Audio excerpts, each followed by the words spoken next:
Programme আমরা করছি আমাদের যেগুলো হিসাবে ছিল বসুন আমরা যেতাম মিটিং ফিটিংয়ে যেতাম, তখন সংগঠনের একটি বড় নেতা স্যার ছিলেন, কিছু প্রয়োজন হলে একটু হেল্প করতেন না, তখন থেকে আমরা দেখেছি।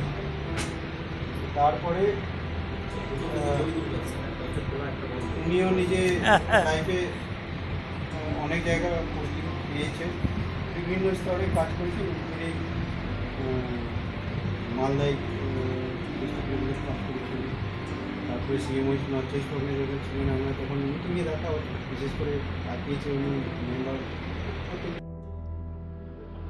শুভ আছে। শুভ আগে কথা বলুন।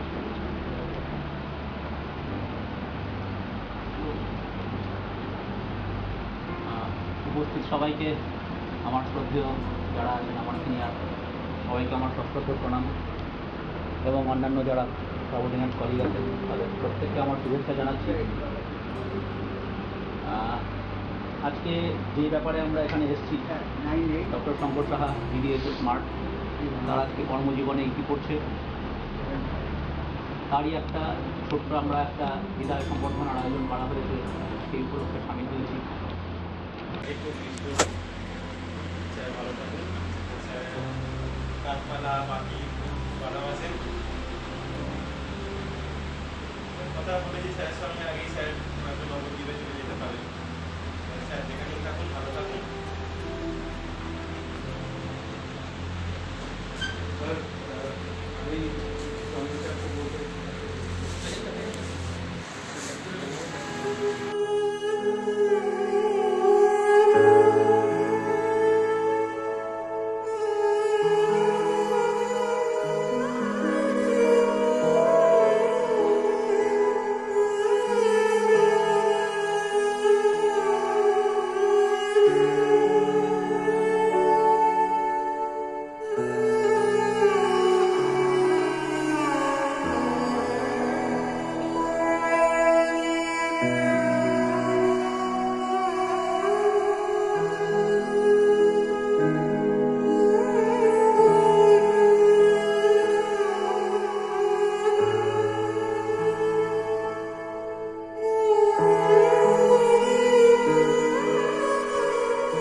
সবথেকে বেশি সময় মানুষ কিন্তু চাকরি জীবনে কাটায়। মানে এডুকেশনেও বোধহয় এত বছর আমি কাটাইনি। মানে যখন থেকে পড়া শুরু হয়েছে আর যখন থেকে পড়া মানে করে চাকরিতে ঢুকেছি বা পাস করে গেছি, 37 বছর মানে একটা মানে বিশাল ব্যাপার। মানে আমার এখানে সবচাইতে বেশি আনন্দ, তার কারণ হচ্ছে এর বেশিরভাগই আমার আপন লোক। আপন লোক মানে শুধু আপন মানে মানে ওইরকম আপন না, সবাই আমার সঙ্গে কাজ করেছে। হ্যাঁ মানে হ্যাঁ, কিন্তু সবাই এই অতনু মালদা এসে জয়েন করি। ওর ফ্যামিলি, ওর দুটো মেয়ে, আমার ছেলে, ওর ফ্যামিলিতে যাওয়া, তারপরে অতনু চলে গেল দার্জিলিং। অনেকদিন আলাপ ছিল, তারপরে ঘুরতে ঘুরতে আবার এখানে এসে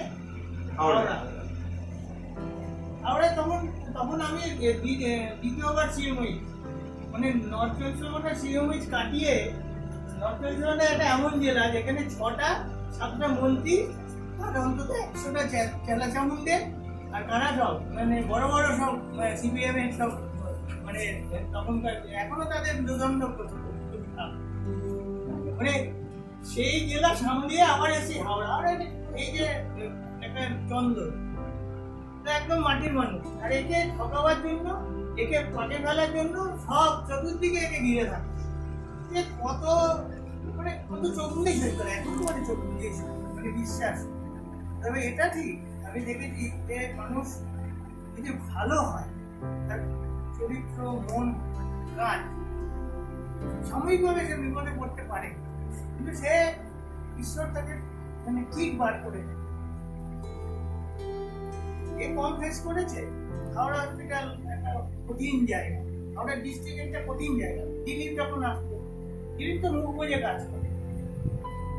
দিলীপের সঙ্গে কোনোদিন আমার মানে কোনো কথা কাটাকাটি হয়েছে, তর্ক হয়েছে এরকম নয়, কাজের ব্যাপারেও হয়। দিলীপ যেভাবে কাজ করে খুবই সুইটেবল, আলোচনা করে ইয়ে করে প্রোগ্রাম করে। ডেপুটি থ্রির কাজ নাই, একটা সিএম হয়েছে, ডেপুটি থ্রির কাজ হচ্ছে মোর দ্যান 50% জেলা। এত মিটিং, আর সেই ওরকম মানে রক্তচক্ষু ডিএম মাইনে বন্ধ করে দিল সবার ডিস্ট্রিক্ট হসপিটালে। বেরোয় কি করে? আজকে রাত্রি 9টায় মিটিং শেষ হচ্ছে, কালকে সাইনবোর্ডে লেখা আছে সকাল 8:30 থেকে মিটিং, এবং সবাই প্রেজেন্ট থাকতে হবে। সেভাবেই তো থাকবে, আমি বলতাম আমার অন্য লোকগুলো তারা বাড়ি যাবে, আজকে মিটিং করবে, কি করে করবে? মানে ডিএম কোডিং ছিল, ও তো 5 মিনিট রাত 10টা-11টা থেকে করতো। হ্যাঁ এটাই বলছি যে ডিএম কোডিং এত কঠিন ডিস্ট্রিক্ট মাইনে, একটা ডিস্ট্রিক্ট হসপিটালের মাইনে বন্ধ করে দিল, সেই জায়গা থেকে মাইনেটা করানো কত কঠিন কাজ, মানে কত চতুরতা করতে হয়েছে। রিপোর্ট দেয়নি বলে মাইনে বন্ধ, ট্রেজারি তো ওনার হাতে। এইভাবে একটা বানিয়ে টানিয়ে তখন সুপাররা বিষয়টা বুঝে, ডাক্তারবাবুরা তো খেপে, যেমন তো সংগঠন করে, বলছে এবার আমাকেই ডেপুটেশন দিয়ে দিচ্ছে। আরে আমাকে ডেপুটেশন দিয়ে দিতে মাকে টাকি করে দিয়ে তারপরে ডেপুটেশন দিয়েছে। এই যে টিটুনিয়া মেদিনীপুরে, টিটুনিয়ার সঙ্গে আমার প্রথম একদিন খুব মানে ইয়ে হয়েছে, টিটুনিয়াকে খুব বকেছিলাম। টিটুনিয়া তখন দিয়ে দিল হাওড়াতে, আমার দিয়ে দিল তো তুই আমার একটা ওইসব প্ল্যানিং এর সব ট্রেনিং হচ্ছে, তো আসেনি একদিন। এই বকাটা কিন্তু ওরকম না যে টিটুনিয়াকে আমি বকেছি, আমি প্রোগ্রামটার সাথে বকেছি। মানে আর শর্মা তো অনেক দিনের লোক, এ হচ্ছে কি বলে যে আমরা যে বলি না যে শ্রমিক ডাক্তার, এ হচ্ছে শ্রমিক ডাক্তার। মানে ও এত খাটতে পারে, মানে কল্পনা করা যায় না। যখন যেটার মধ্যে ঢুকবে একদম কর্মে মাথায় নিয়ে চলবে। কিন্তু আবার হচ্ছে ওই এইটা করে বলে ওর কাছে সবথেকে বেশি লোক আছে। স্বাস্থ্য ভবনে যত লোক আছে দেখা করতে, যদি সিএম নেওয়া যায়, নাম্বার অফ পার্সেন্ট মানে পাবলিক, নট মানে অন্য পাবলিক, তারা কিন্তু হেল্প দিতে ওর কাছে।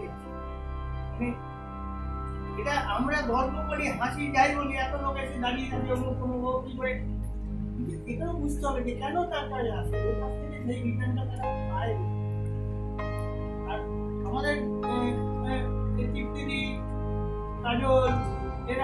আজকে আমরা প্রকাশ, মিস করি খুব। হ্যাঁ এরা কি, এরা তো আমি সবসময় বলি যত জেলায় যখন আমি যাই, আপনারা এটা ভুলে যাবেন না যে আমরা কিন্তু কলিগ।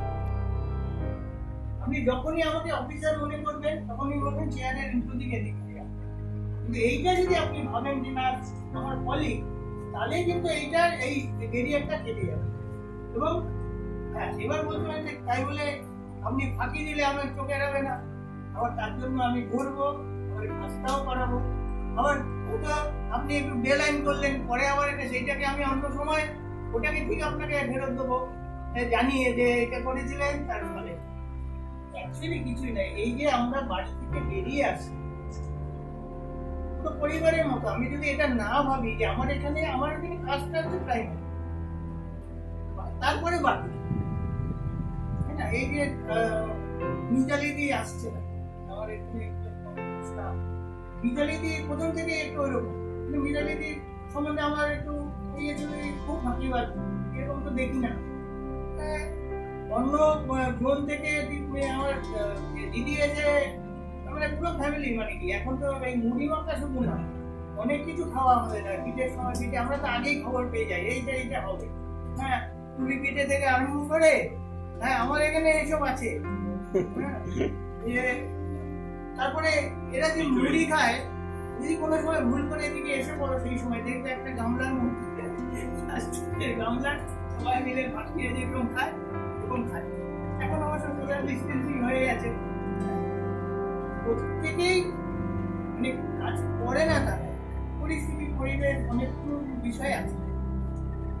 তো মিতালিদির একটা হিস্ট্রি যখন জানলাম যে মিতালিদির মেয়ের একটা প্রবলেম আছে, সত্যি মানে আমার তখন মনে হয়েছে যে আমি মিতালিদির ভুল করেছি। যে মানুষের তো হয় সেটা তো আমরা জানি না, ফ্যামিলিটা জানি না। তুমি যখন ফ্যামিলিটা জানবে তখন কিন্তু তুমি তার ভালো মন্দ, তাকে দিয়ে কিভাবে কাজ করাতে হবে, তুমি তার সহকারী হিসেবে সাপোর্ট পাবে। কিন্তু তুমি যদি ভাবো যে আমার কর্মচারী সে কেন এই কাজটা করলো না, এবং তারপর যদি তুমি রিভেঞ্জ দাও, তাহলে কিন্তু সেই কাজটা আমার এখানে সেন্সিটিভ জায়গা। তো এখানে পাবলিক এই ফ্লোরে অ্যাডমিনিস্ট্রেশনে আসে আর আমার এখানে আসে, বিল্ডিং এর সেকেন্ড ফ্লোরে সবথেকে বেশি বাইরের লোক আছে, অ্যাডমিনিস্ট্রেশনে আছে ডাক্তার এবং আমাদের মানে স্টাফরা, আর এখানে পাবলিকটা। যেই আসে সে কিন্তু একটা মানে আশা নিয়ে আসে যে এইটা আমার একটা লাস্ট রিসোর্স, যেখানে এসে আমি একটা কিছু উপায় মানে হবে।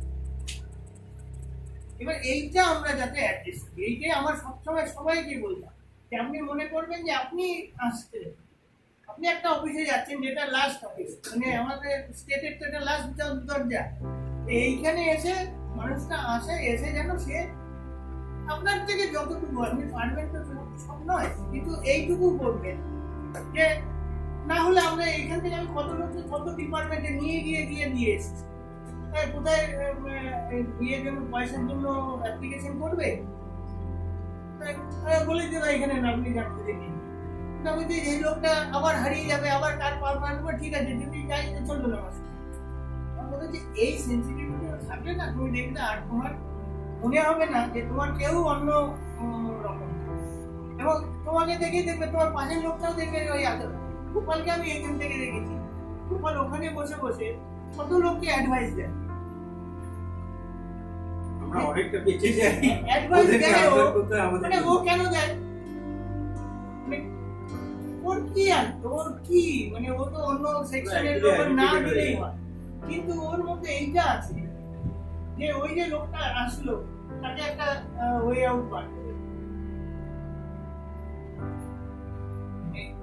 এখন যারা একদমই নতুন এসছে ওর সঙ্গে আমার ডিস্ট্রিক্টের মধ্যে খুব ভালো কোনো ইন্টারাকশন হয়, কিন্তু আমরা একদমই প্রচুর সিনিয়র লোক বলে আমরা যতদিন জেলায় ছিলাম, জেলাতে যতগুলো ছেলে মানে বিএমএস থেকে আরম্ভ করে যতজন, তারা কিন্তু স্টিল আসলে আমার সঙ্গে দেখা করে।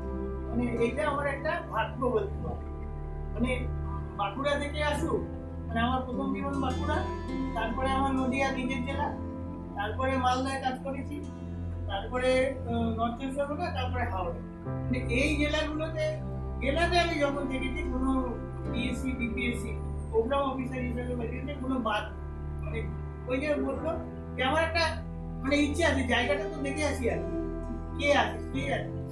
নর্থ চব্বিশ পরগনা তখনও এতগুলো ইয়ে হয়নি, মানে বসিরহাট তখনও আছে, নর্থটা সাউথ ভাগ হয়েছে। কি রিমোট জায়গা আছে যা তুমি ওটা জমা দিয়ে আসো, জমা দিয়ে আসবে। মানে সুন্দরবন আমরা বেড়াতে যাই, অরিজিনাল সুন্দরবন যদি তোমরা না কোনোদিন যাও তো বুঝতে পারবে। আমি তখন এই এসএসজিবি প্রজেক্টের সমস্ত মালপত্র এসেছে। তো সুন্দরবনে একটা বিপিএসসি পিএসসি তে মাল ওরা তো ডাইরেক্ট সাপ্লাই দিয়েছে।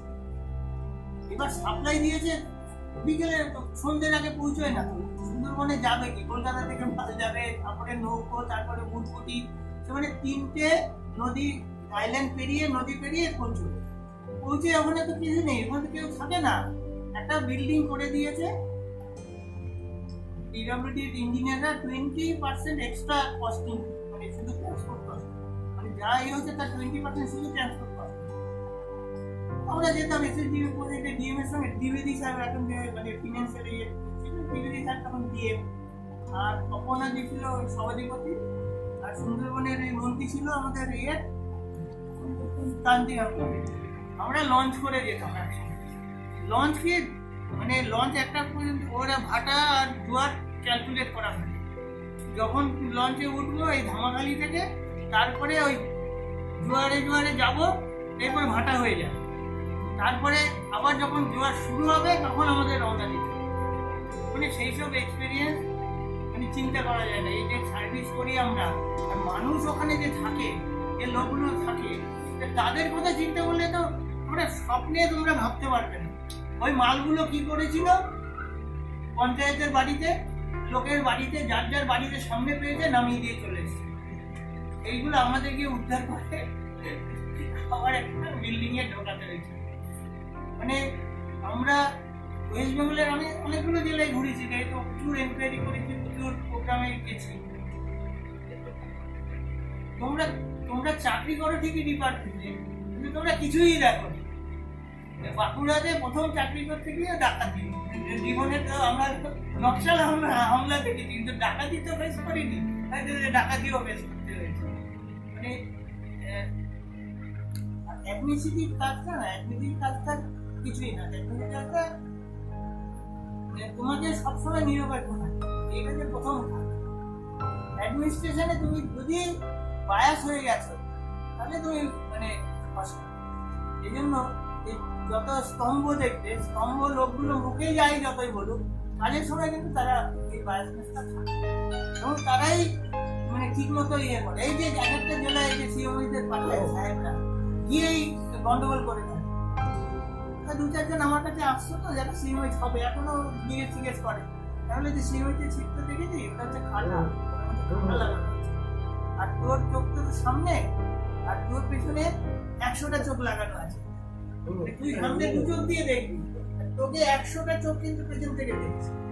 সিওমিট চেয়ারটা ওই রকম গিয়ে বসে, এবার এই বায়াসনেস হয়ে গেল, এবার গন্ডগোল এক পক্ষ এই করতে করতে গন্ডগোল।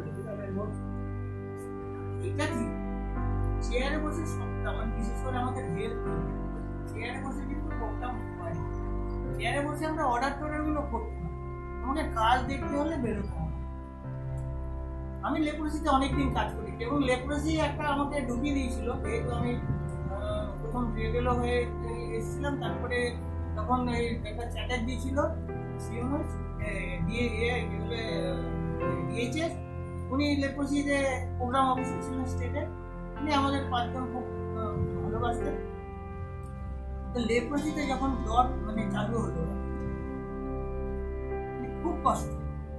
সকাল 8টায় জ্বরকে মানে পয়েন্টে পৌঁছতে হবে ওষুধ, আর আমি এই সময় নদিয়ায় ছিলাম। প্রত্যেক দিন সকাল 7টা থেকে 7:30টার মধ্যে বেরোতাম, আর রাত্রি 10টা। প্রোগ্রামটা মন দিয়ে করেছিলাম, প্রোগ্রামটা সাকসেসও হয়েছে, কিন্তু লাস্টে গিয়ে ডিপার্টমেন্টালি তো গভর্নমেন্টের পলিসির মধ্যে পেশ করতে হয়। সেই যে মার্কিং করে দিল তাতে ডিসস্যাটিসফ্যাক্টরি মানে ইয়ে হয়েছে, যার ফলে প্রোগ্রামটা এখনো আমরা তখন সবাই আমরা যে কজন আমরা মানে ইয়ে ছিলাম মানে প্রোগ্রামে ছিলাম, আমরা কিন্তু তখন বলেছিলাম, কিন্তু কতগুলো বার্ডেন তো থাকে, যেমন এদের অনেক বার্ডেন আছে, উপরওয়ালারা যদি চায় তো না বলতে পারবে, যতই চেয়ে বলতে পারে। ওয়ার্ল্ড ব্যাংক টাকা দেবে না, মিনিস্ট্রিটা ওটাকে আর টানবে না, মার্চ করে দিয়ে এখন আমার লেপ্রোসি সেই প্রোগ্রামে ফিরতে হচ্ছে, এখনো সার্চিং চলছে। এটা একটা ডিসস্যাটিসফ্যাকশন। আবার পোলিওতে কিন্তু আমরা স্যাটিসফাই। পোলিওতে যখন মালদায় কাজ করেছি, মানে তখন WHO জয়শঙ্কর বলে একটা ছেলে আসে, অনেক মানে কি মালদাতে আমরা কি যে খেটেছি, মানে কোনো চিন্তা করতে পারবে না। মসজিদে গিয়ে বসে আলটিমেটলি রাজি করিয়েছে মসজিদ থেকে অ্যানাউন্সমেন্ট হবে, মানে সে কাজ যে কি কঠিন কাজ, মালদায় আমরা কাজ করে এসেছি। সেই সব দিনের কথা গ্রামে আমরা আমাদের গাড়ি দেখলে গাড়ি ঘিরে ধরছি, কিন্তু কোনো জায়গায় কিন্তু মানে মানুষ তো আলটিমেটলি যদি না কোনো ইরিটেশন না হয় না তাহলে কিছু হয় না। ইউজুয়ালি কি হয়, ওই মানুষের মধ্যে একটা রেসপেক্ট, ইনলাইন রেসপেক্ট থাকে। এই রেসপেক্ট থাকে কেন, তুমি পাড়ায় যদি তুমি হেলথে কাজ করো তোমাকে জিজ্ঞেস করতে করছে, এইটা একটা আমাদের ডিউটির মধ্যে পড়ে যে গিভ অ্যাকুরেট অ্যাডভাইস। সে হয়তো অনেকটা যাচাই করবে, কিন্তু তোমার কাছ থেকে সঠিক অ্যাডভাইসটা পেলে কিন্তু তোমার উপরে তার একটা মানে ইয়ে থাকে যে না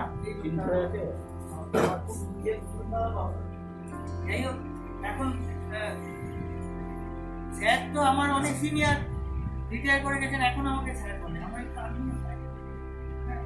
আনন্দ হয় কেন, আমি তো স্যার ছিলাম, তাই এরপরে জয়েন হতে, তারপরে বিয়েতে হতে পারে, ভালো লাগে তো নিজেদের লোক। এখন আমাদের একটা মুশকিল কি, এখন জেলায় গেলে 1500 উপরে উঠে এসছে তো তাদের পাই না। আবার অনেক ছেলে আছে যারা বিএমএ ছিল বা ইয়ে করেছে, তারা পড়াশোনা করে সব মেডিকেল কলেজে এখন সব ইয়ে করছে। যখন যাই, তুই এখানে স্যার আপনি এসছেন, কি মজা, তখন খুব আনন্দ লাগে। এইটা হচ্ছে আমাদের পাওনা।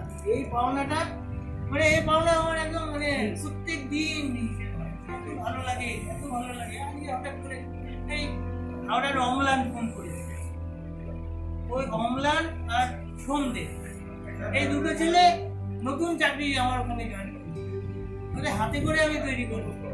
এখন ইয়াকে পারে আপনি ফোন করে বলছি কি আপনি যদি রিটায়ার করছেন কেন, কে ছেড়েছে, কিছুই না। মানে সম্পর্কটা এমন যে ওদের এইটা বলতেও অসুবিধা হয়।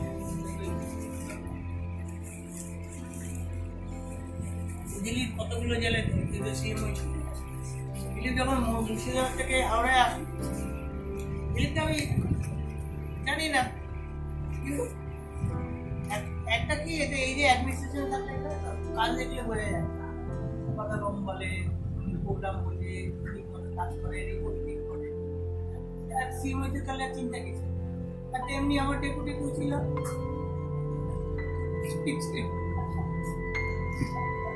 ডেপুটি কেউ ছিল, কিন্তু প্রচুর ছিল। আমি তখন থার্ড ইয়ারে পাস করে ফোর্থ ইয়ারে করে হোস্টেলে, তখন আর বাড়ি থেকে না, ইনডোরে কাজ করতে গেলে বাড়ি থেকে হবে না, সন্ধ্যের পরে একটা কেস ভর্তি হলো, সেটা দেখতে যেতে হবে। তো হোস্টেলে যাবো ধান্দা করছি, তো আমাকে আমার ক্লাসের বললো চল আমাদের হোস্টেলে যাবি, ওই ইয়েতে বাগবাজারের মুখে যে সেটা ঘন্টিয়া হয়ে আসবে ওই হোস্টেলে। তখন হেড হচ্ছে সীমান্দা, হ্যাঁ সীমান্দা। আমি গিয়ে দেখি সীমান্দা একটা খালি খায় লুঙ্গি করে ঘরে বসে আছে। আমার ক্লাসমেট ওর দাদা হয় বাঁকুড়ার লোক, ওর আমাকে নিয়ে গেল কে বলে ও আমার সঙ্গে ওর সঙ্গে হোস্টেলে একটা খাদ্য পাবো মানে বললো না ও একটু মাঝে মাঝে থাকবে এসে তারপরে থাকবে বললো ঠিক আছে সেই সীমানটা দেখি আমার ডেপুটি কত যে মানে ঘটনার যে ইতিহাস সীমানটা মারা গেল ও খেয়েই মরলো এত মাংস ডায়াবেটিস ছিল সীমানটা আমার ডেপুটি কিছু করতো না সীমানটাকে শুধু বলে দিলাম সীমানটা এই প্রোগ্রাম ওটা তো এক্সপেরিয়েন্স ট্রেনিং প্রোগ্রাম বেসিক্যালি তো ট্রেনিং প্রোগ্রাম আর এইটা হচ্ছে খাওয়ার টাকা দেখা আছে তো ব্যাস হয়ে যাবে একদম নিশ্চিন্তে ট্রেনিং যারা আছে টিম তারাও খুব ভালো মানে জীবনটা মরে যাবে এমনি করে কত লোক ওদের সঙ্গে ভালো লাগে খুবই ভালো লাগে এই সেদিনকে ও বললো যে রেড ক্রসের সিআর দাস রেড ক্রসের চেয়ারম্যান নিয়ে গেছে সিআর দাস চলে গেল এখন নিয়ে এসছে কি নাম আমাদের ইয়ে ছিল রেলতে একটা সময় ছিল ছিল মুসলিম সে চার্জ নিয়েছে ও পয়সা হয়ে গেছে আর করবে আমাকে হঠাৎ ফোন করলো একটা নামটা দেখে নিয়ে যে আমি আপনাকে ফোন করলাম আমি কিন্তু আর নেই আপনি নেই মানে আমি তার আগে পেপার দেখেছি যে ওই চার্জটা বলে আমি কিন্তু ফোন করবো আমি হ্যাঁ স্যার করবো বলছি যে এই লোকটা আমাকে কেন ফোন করলো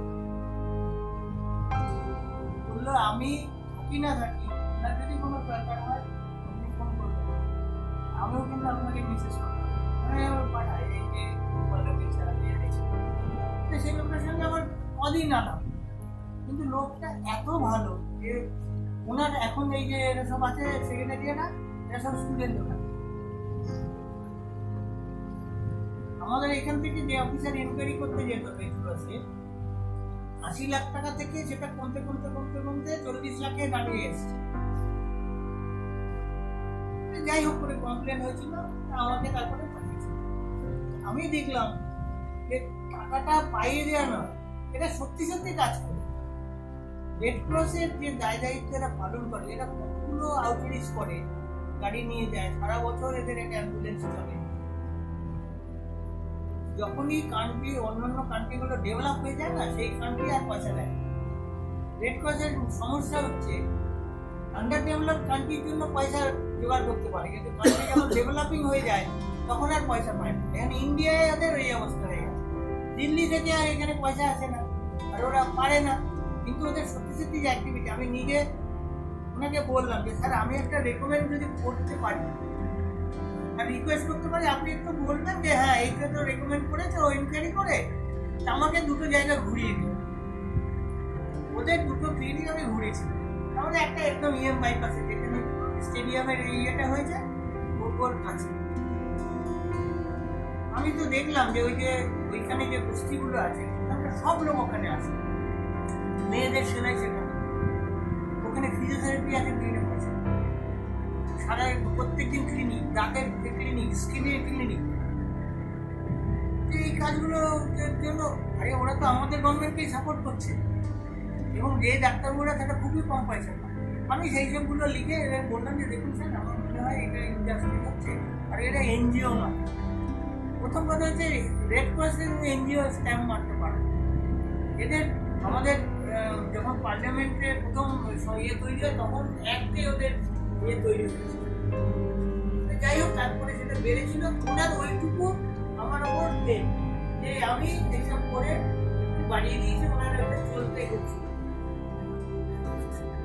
তুমি দেখেছো তো কতটা আপনি মানে আমার মতো একটা ইন্ডিয়ান লোককে উনি কতটা সম্মান মানে উনি ওই দিনকে আসবেন মানে আমি যাবো শুনে ওই দিন এসেছি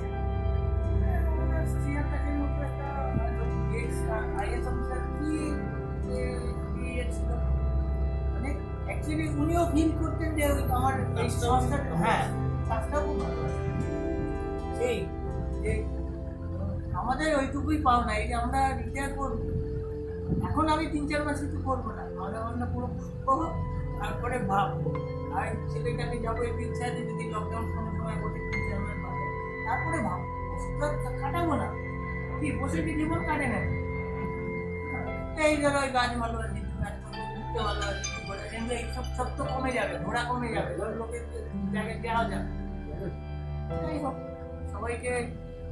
সবাইকে মিস করবো ফোন করবো সবাই আর আসবো তো হবে আর আমাদের একটাই অনুরোধ থাকবে যেহেতু মানে গাড়িটা নিয়ে ওইদিকে যায় কোনো সময় বলে এই গাড়িটা পাঠাবি ওইটুকু থাকবে আমার লাভ হয়ে গেছে স্যার আমরা যেটা মানে প্ল্যান করেছিলাম যে আমার মাথায় প্ল্যানটা ছিল যে লাস্ট যেরকম আমরা ফেয়ারওয়েলটা দিয়েছিলাম লাস্ট ফেয়ারওয়েলটাতে মানে প্রিন্সিপাল সেক্রেটারিকে নিয়ে সবাই এসেছিল ডিপার্টমেন্ট ভালো করে আমরা করেছিলাম তো সেরকম এইটা স্টার্ট চলে যাবে 5 জনের করবো সেটা আমরা করবো সেটা আস্তে আস্তে থেকে যাবে আমি 3বার হয়েছে যেটা খুবই ভালো তো সেটা আমরা মিস করলাম তো হবে সেটা হবে আমরা তো রাখবো আমরা অবশ্যই যাবো ঠিক আছে স্যার ভালো থাকুন স্যার এটা বলে আমরা শেষ করলাম আজকে প্রোগ্রাম চাটা মাঝখান থেকে ঠান্ডা হয়ে গেল না খেয়ে নিচ্ছি